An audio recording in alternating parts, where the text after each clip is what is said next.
Welcome, everybody. Good afternoon. You all have seen the media advisory that as of 2:31, our second sample was cleared, tested negative, and so minutes after that, we issued a media advisory and a Richmond Ready alert stating that the boiled water advisory was lifted. For everybody, what that means is that no longer a need to boil water, that normal consumption can take place. No flushing is needed of your pipes or any ice or anything that was previously stored, because all of the testing has been negative. Since the boiled water advisory is lifted, Dr. Morris has been looking into the causes of this event, and in his initial assessment, his team's initial assessment, recognizes that there were delayed maintenance activities in our sedimentation basins that led to the clogging of these filters. So I'm going to invite Dr. Morris up to talk more specifically about what that means, what actions he's already put in place to prevent that going forward, and then we can both take questions after that. Dr. Morris. Good afternoon, everyone. So in reference to delayed maintenance activity in the sedimentation basins, it's in reference to the plate settlers in the basins and the cleaning that needed to take place for that. During the treatment process, alum builds up on those plates, as in turn being alum sludge. And as time progresses, that builds up more and more as time goes on. And then subsequently, they need to be cleaned off. Now, maintenance activities have to occur on a recurring basis in a timely fashion. Otherwise, there's a high potential that alum sludge could release and get put back into the water. And then that's what happened during this time period.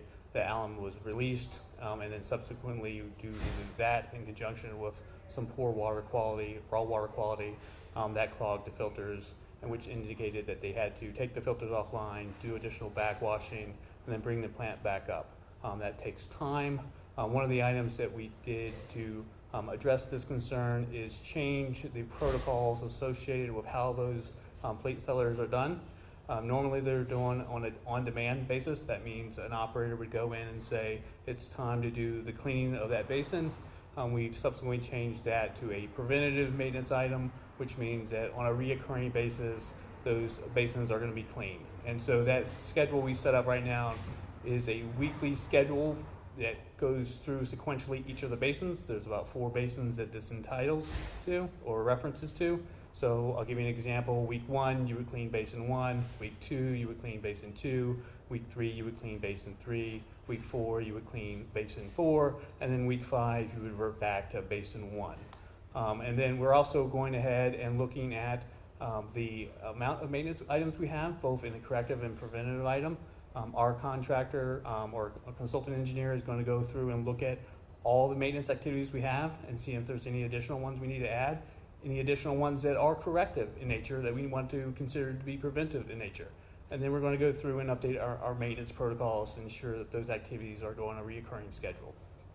We're also looking at the potential to optimize higher performance in our filters and also look at what areas can we do to improve response times.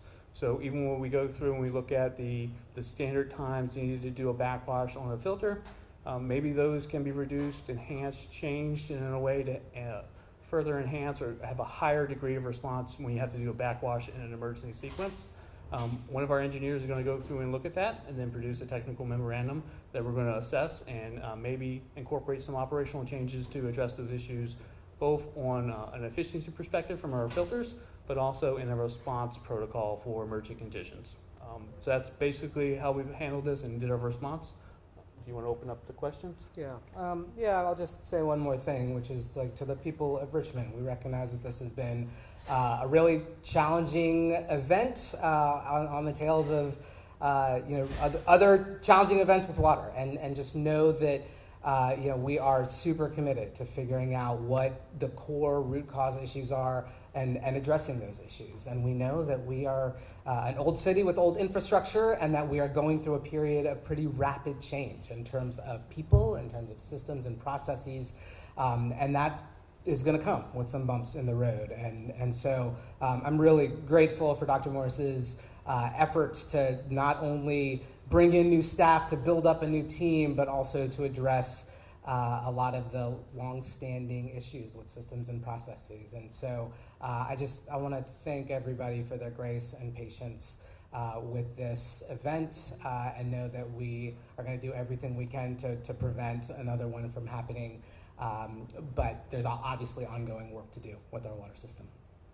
All right, let's go to questions.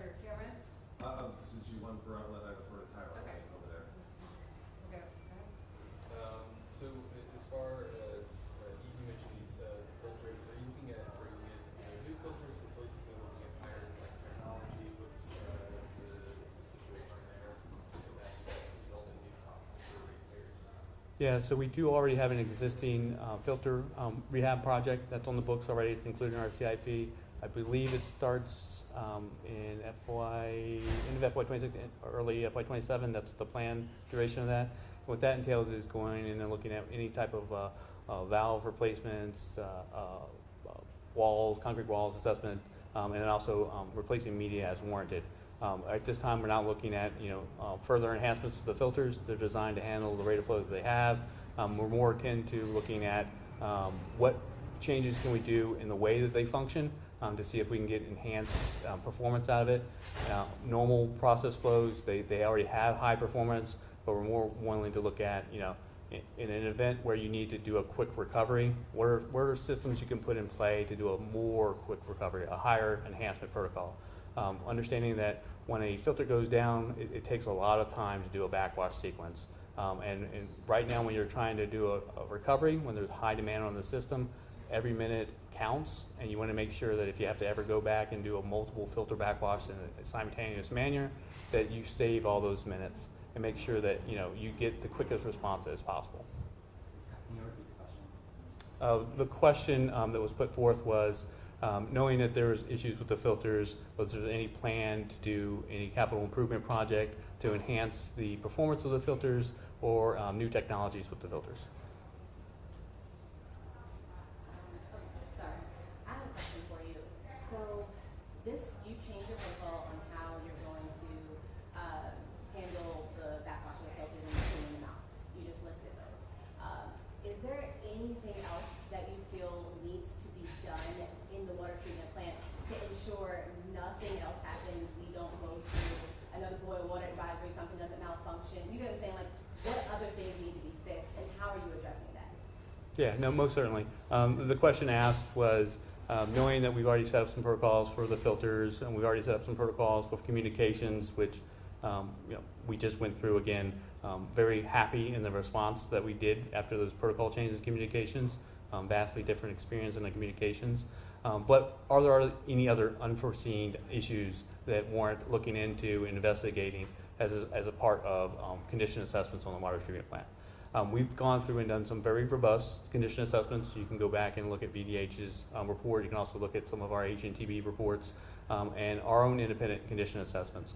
Those always identify assets you need to maintain. The question is when do you engage in doing that upgrade?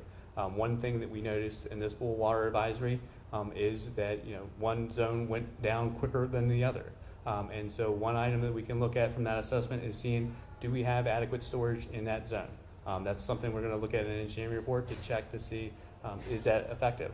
Another conversation could be, based on our regional partners and their ability to store in their system, maybe we talk with them on joint storage options and seeing if there's any capacity there. The council members have already, at the last gov-off talked about, we do have Bird Park Reservoir, which we are doing our rehabilitation on. We already have a construction project that's in place for that. Half the capacity of that reservoir was down.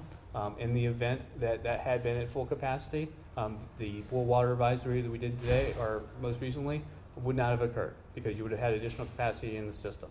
But we have to maintain those infrastructure. We have to do those steps to ensure that we have that capacity in the future.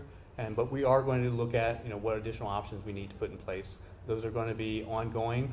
So as time progresses, we go through assessments on an annual basis to add new projects, to add new rehabilitation issues to be addressed.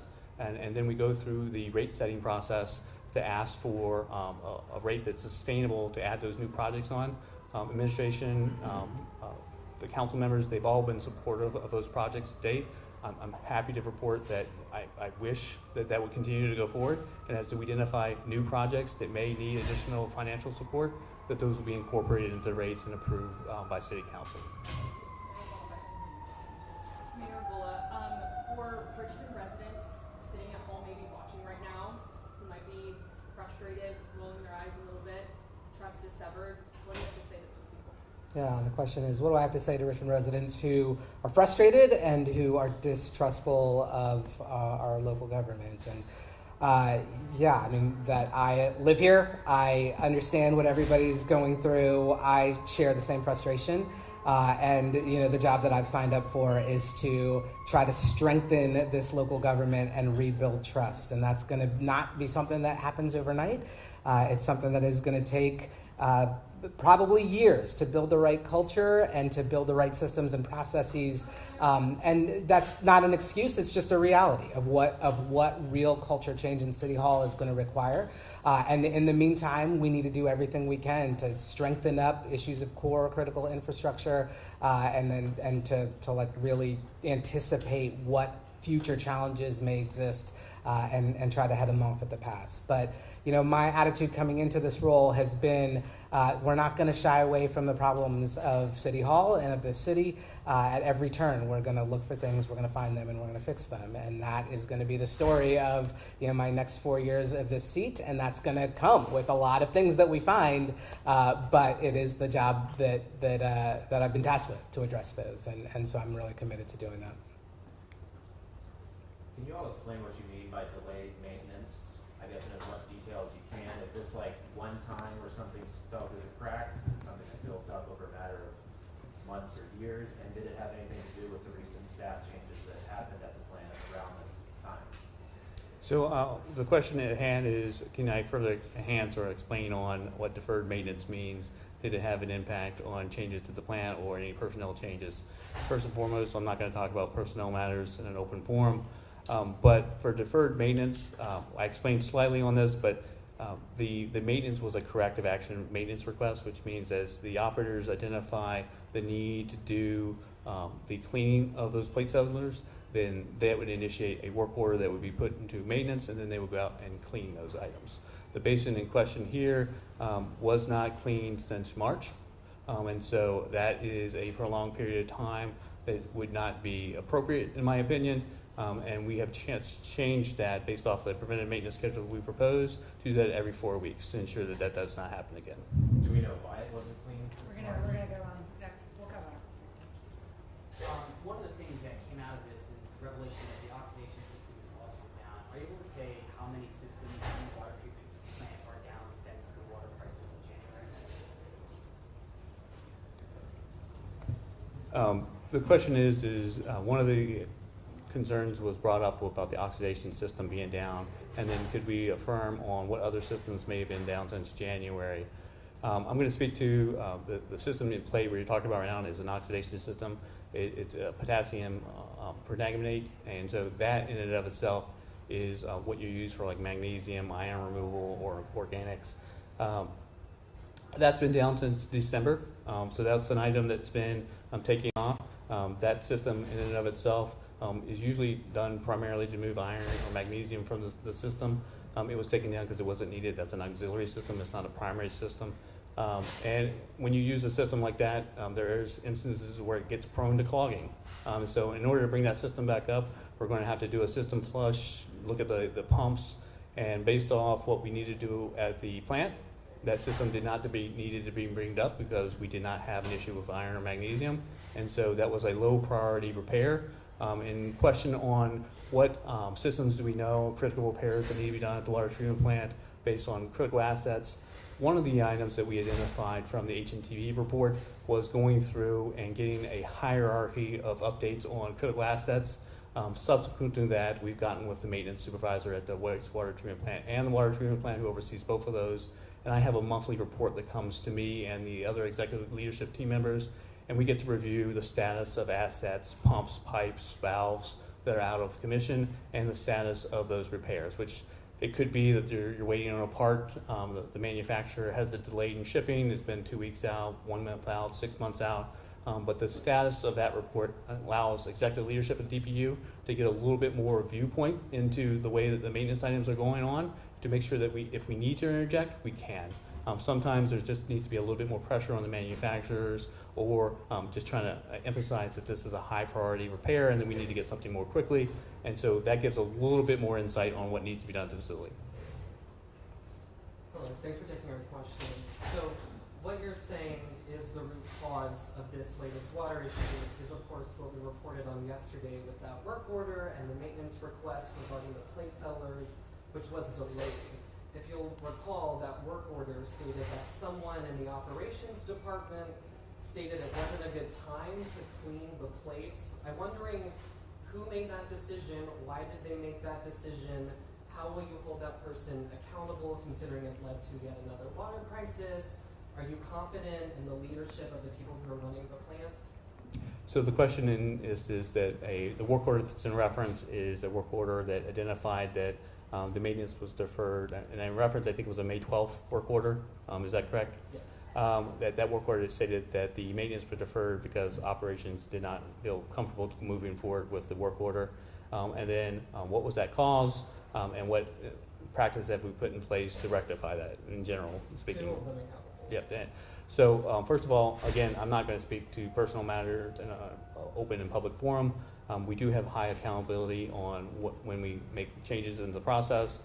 We have instituted somebody that I have a high degree of respect for, Tony Singh. That's my new senior deputy over operations. He is housed right at the water treatment plant. That's a new change.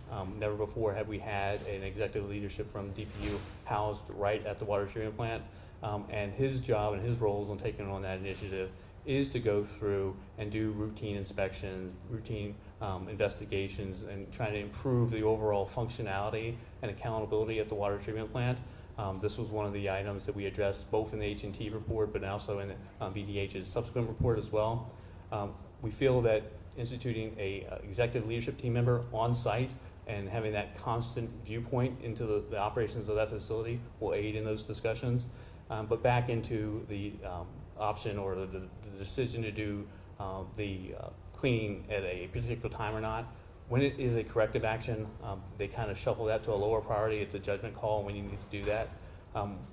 Switching it to a preventative maintenance item on a routine basis removes that judgment call per se.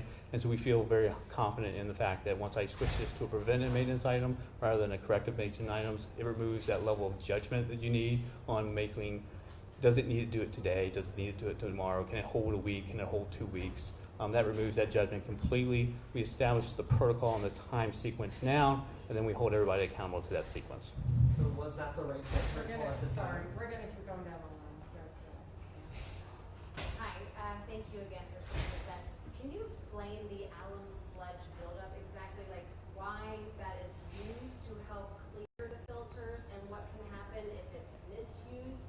Could it have an adverse effect and actually create a gluey substance that would block the filters? And is that something, how often are those applications, the alum applications, applied to keep the water flowing smoothly? Yeah. So alum in itself is a coagulant, and which means that it takes small particles and makes them larger particles when they hit each other and sticks them together. If you overdose alum as any chemical, it creates an issue. The water in excess is toxic per se. And so the intention behind that is to dose appropriately to get the particles large enough so they get captured in the media when they go through the filters, but not large enough so they cause any issues. Also, underdosing alum can also have the reverse effect, which you don't actually get any type of filtration, and you still have some level of turbidity in the effluent. The alum in itself, when you dose it, that sludge is going to settle out, those particles, and they are going to accumulate over time. That's why there's a need to go through and do the cleaning efforts to remove that from the system, so that it doesn't get dislodged and go into the filters. Yeah, keep it moving. Go ahead. Okay. So in your experience, are these back-to-back issues that we've had this year normal for a big water plant like Richmond's? And as a follow-up to that, have you been in conversations with other city water plants around the country who might have experienced similar issues, like Atlanta, for example, on what to look for so these issues don't happen again? the question at play was, based off the incidents that have occurred over the last several months, have we looked into other municipalities or localities nationwide to see if there's any actions that they could look at, recommendations on what to look for to address these concerns? The short answer to that is no. I haven't reached out to any particular locality directly. I have done additional research and discussions with our engineers and determined what would be the most appropriate actions. And based off those, we've structured a lot of the changes in DPU around being more robust, being more accountable, trying to bring in expertise where warranted. There's been a lot of structural changes in the organization as a whole. We stood up the water engineering group. That engineering group has a new senior deputy that's in charge of it. They're responsible for ensuring that our engineering projects stay on task and on schedule, and we hold our project managers accountable for those same actions, making sure that we don't have deferred capital improvement projects. They stay on target. One item that was identified is just the general oversight. Previously, the deputy in charge of water operations had a multitude of divisions under him, and that multitude of divisions ranged from the sanitary sewers, flood walls, distribution, collections, pre-treatment, water resources, water treatment, wastewater treatment, and then that is a lot of oversight. We agree if you have to look at a lot of things, it makes it very hard for you to focus in on critical needs, right? So one of the things we changed with that was to structure that so that there's two entities that are on top of all that group. So we split the duties and responsibilities so that you can have a more focused effort in the tasks that you're assigned, right? And then furthering on that, we brought in expertise. Like, we want to make sure that we have the people we need when we need it. We've restructured the water treatment plant to add in additional staff on a day-to-day basis. And we also brought in staff on, like I mentioned before, Tony's saying, to be right on the facility, to have eyes on the ground on a day-to-day basis, to check on how the status of equipment is doing, how the plant is operating, but to get that one-on-one kind of viewpoint on a day-to-day basis. We've structured a lot of our departments to have that executive leadership embedded on those satellite locations to make sure that they have boots on the ground, eyes on the workforce, to make sure that we hold ourselves accountable, and two, that we can see anything coming up before it becomes an issue. So would you say that this is not normal, like these back-to-back issues aren't usually normal for a water plant that starts? Back-to-back issues normally is not atypical. Boil water notices do occur. That is something that occurs routinely nationwide.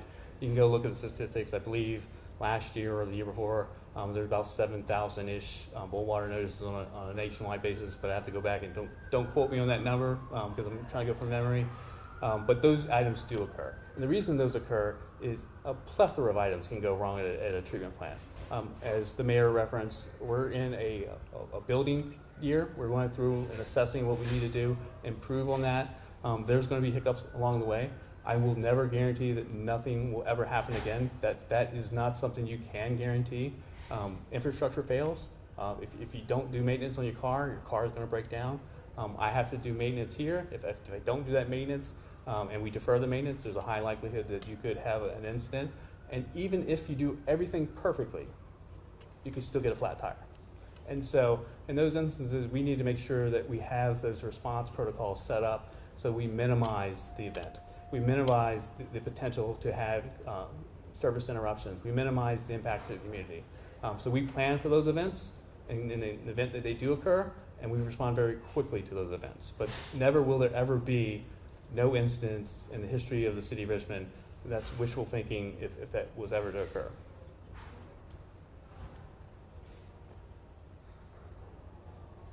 Okay. All right. What's that?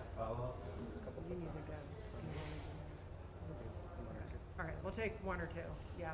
So I'm just, who would typically make the call on whether or not to do the type of protective maintenance you're talking about? Would that be the plant superintendent, or would that be whoever happens to be on duty when the order comes in? Yeah, the question is who makes the call for when to do maintenance items?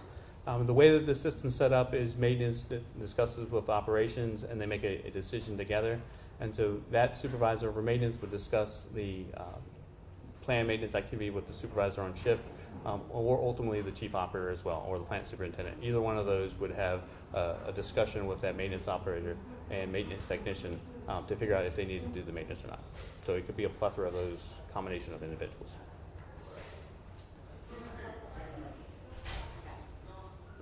Are you able to say or disclose who, or at least the title of the person that made this decision not to clean the plates?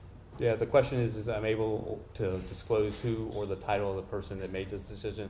As I mentioned before, I'm not going to discuss personnel matters. I will hold the individuals accountable. You can rest assured of that, but I will not discuss personnel matters. Do we know that person's rationale for why they chose not to do this maintenance? I think, Yeah. that- I mentioned it before. I'm not going to discuss personnel matters with But any. this, Yeah. this I think- personnel Yeah. matter affected a whole lot of city neighborhoods. I don't understand why you're falling back on personnel matters. yeah, okay, I think you want to, just send us an email and we'll follow up, okay? All right, thank you folks, appreciate it. We'll be posting the video. If you have follow-up questions, you're welcome to reach out and we will try to get back to you as soon as we can. Thank you.